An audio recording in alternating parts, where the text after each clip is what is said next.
마녀 식당에서는 소원을 들어주는 음식을 만듭니다. 물론 그에 따른 대가는 분명하지만요. 그런데 이 음식들에는 숨겨진 의미가 있는데요. 과연 어떤 메시지가 담겨져 있을까요?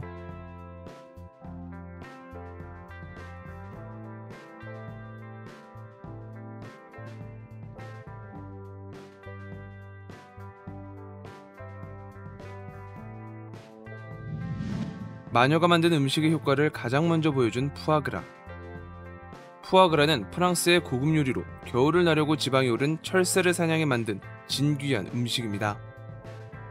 그러나 그 진귀한 만큼 값어치가 있었기에 거위의 입을 강제적으로 벌려 사료를 주입하는 방법으로 사육하게 되는데, 푸아그라야, 인간의 욕망이 만들어낸 것.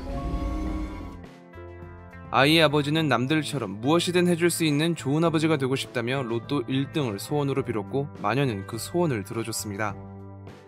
하지만 그는 1등에 당첨되자마자 도박판으로 향합니다. 좋은 아버지가 되고 싶다는 것은 반대로 좋은 아버지가 아니라는 걸 말해주는 것처럼, 게다가 도박 역시 희박한 확률에 전부를 걸게 되는 인간의 욕망을 대변하는 모습이죠. 소원의 대가는 시력을 잃는 것이었습니다. 앞을 볼 수 없다는 것은 앞으로 다가올 내일을, 나아가 미래를 볼 수 없다는 의미입니다. 본다는 것이 인간에게 얼마나 중요한 행위인지를 생각해 본다면, 그릇된 욕망은 자신의 미래를 잃게 한다는 것을 말해주고 있습니다.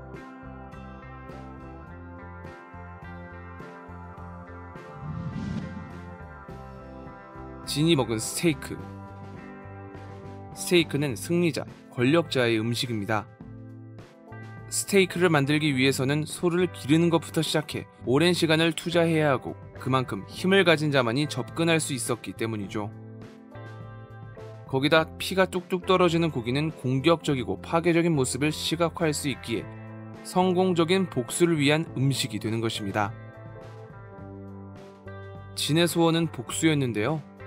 다른 소원을 빌 수도 있었지만 자신의 행복이 아닌 남의 불행을 빌어야 할 만큼 복수심에 눈멀어 정작 자신을 돌아보지 못하는 인간의 모습을 보여주고 있죠.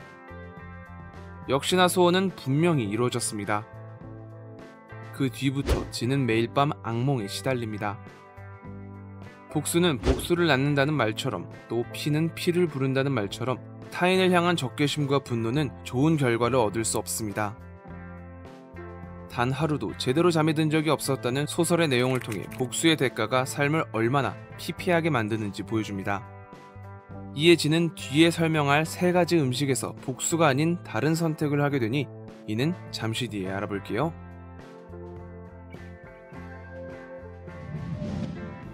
실현을 당한 진선미 앞에 놓여진 핫초코.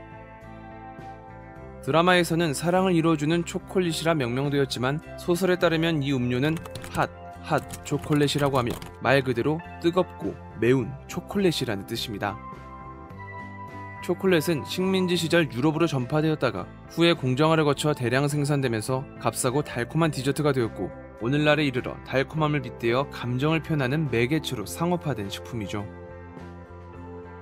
여기에 맵다는 건 청양고추를 넣었기 때문인데, 이는 사랑이라는 감정이 뜨겁고 달콤하지만 고통이 섞여 있다는 메시지를 보여주기 위해서입니다. 하지만 진선미의 사랑은 돌이킬 수 없는, 이미 끝이 나버린 상황이었죠. 그녀가 되돌리려고 했던 이유는 이 중독되어 버린 사랑의 맛을 놓을 수 없었기 때문일 겁니다. 마녀가 가져간 대가는 하나였지만 선미는 2가지를 잃었습니다. 사랑에 중독되어 잃어버렸던 노래할 수 있다는 꿈과, 사랑에 중독되어 보지 못했던 또 다른 인연의 고리를요.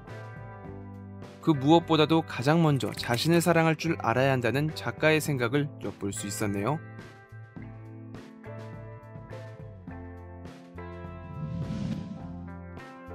노모 앞에는 국수 한 그릇이 놓여 있습니다. 우리나라에서 국수는 흔히 결혼식에 빗대어 일컬어지는데, 긴 음식으로서 장수의 의미를 담아 백년해로하라는 뜻이 담겨 있기 때문입니다. 거기에 금운화를 올림으로써 연분말이의 의미를 강조시켜주니 말 그대로 금상첨화라고 할 수 있겠습니다. 노모의 소원은 자식의 결혼이었습니다. 자식을 위해서라면 그 어느 것도 바라지 않으시고 묵묵히 견뎌내시는 부모님. 그 어느 대가를 안들 무서운 것이 있을까요? 마녀가 요구한 대가는 기억입니다. 기억은 자신의 존재를 정의하는데요. 인간은 하루에도 수많은 세포가 생성되고 소멸됩니다. 그럼에도 자신의 정체성을 잃지 않는 것은 전부 기억이 있기 때문이죠.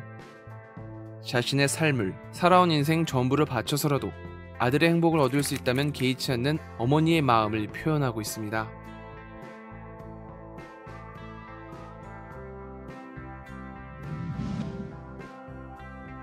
마녀 조이라가 먹으려고 한 스테이크 대신 진이 스스로를 위해 준비한 3가지 음식. 이것은 저주나 복수가 아닌 용서를 위한 만찬입니다. 이미 복수의 대가를 치른 진이었기에 그녀는 복수가 진정한 끝이 아님을 알게 됐고 용서라는 악순환의 고리를 꺼내내는 결정으로서 이 요리들을 고른 것입니다. 송아지 심장구이는 양심을 불러일으킨다고 하며 드라마에선 표현되지 않았지만 찔레꽃을 곁들임으로써 그 의미를 강조합니다. 찔레꽃의 꽃말은 양심의 가책, 찔레가 장미과에 가시가 난 꽃이니 송아지의 심장을 사람의 심장에 빗대어 적절한 메시지를 담았다고 할 수 있겠네요. 생크림 딸기 케이크는 탐의 가정의 행복을 빌어주기 위해 골랐습니다. 케이크는 축하를 해준다거나 기념하기 위해 대부분 즐겁고 기쁜 날에 먹는 음식이죠. 케이크에 올린 딸기의 꽃말은 행복한 가정.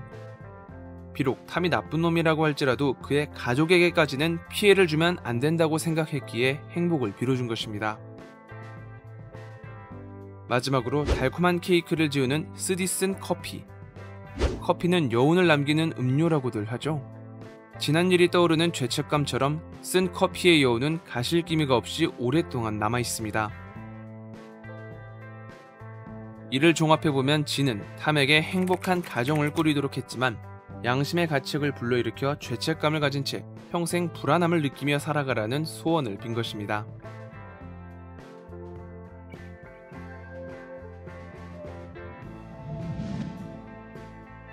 마지막에 나온 애플파이는 첫 번째 음식이었던 푸아그라처럼 소설에서 나오지 않는 드라마 오리지널 음식입니다. 왜 애플파이였을까요? 먼저 음식이 꾸며진 모양은 마치 나무에 열린 과일과 같습니다. 사과의 꽃말은 명성, 성공으로 소원을 준비해뒀으니 따서 먹으라는 듯한 모습입니다. 작가의 소원은 새 소설을 쓰는 것이었는데요. 소원의 대가는 손목의 뻐근함. 자판을 오래 치게 된다면 나타날 수 있는 어쩌면 평범한 대가였는데 그만큼 시간을 쏟아부었다는 열정과 노력의 증거가 되고 또 구상희 작가의 오마주였으니 현실과 적절히 타협한 대가가 아닐까요? 이렇게 드라마 속 음식들을 살펴봤습니다. 비록 몇몇 음식은 드라마로 각색되면서 소설이 의도했던 메시지와 달라졌기에 본 영상에서 다루지 않았지만 모두 저마다의 사연을 담고 있으니 이 작품을 다시 보게 되신다면 그 의미를 떠올려 보시는 것도 관람의 큰 재미 요소가 될 것 같네요. 재밌게 보셨나요? 좋아요와 구독 버튼 눌러주시면 영상을 만드는데 큰 힘을 받을 수 있습니다. 그럼 저는 더욱 재밌는 영상으로 다시 찾아뵐게요. 감사합니다.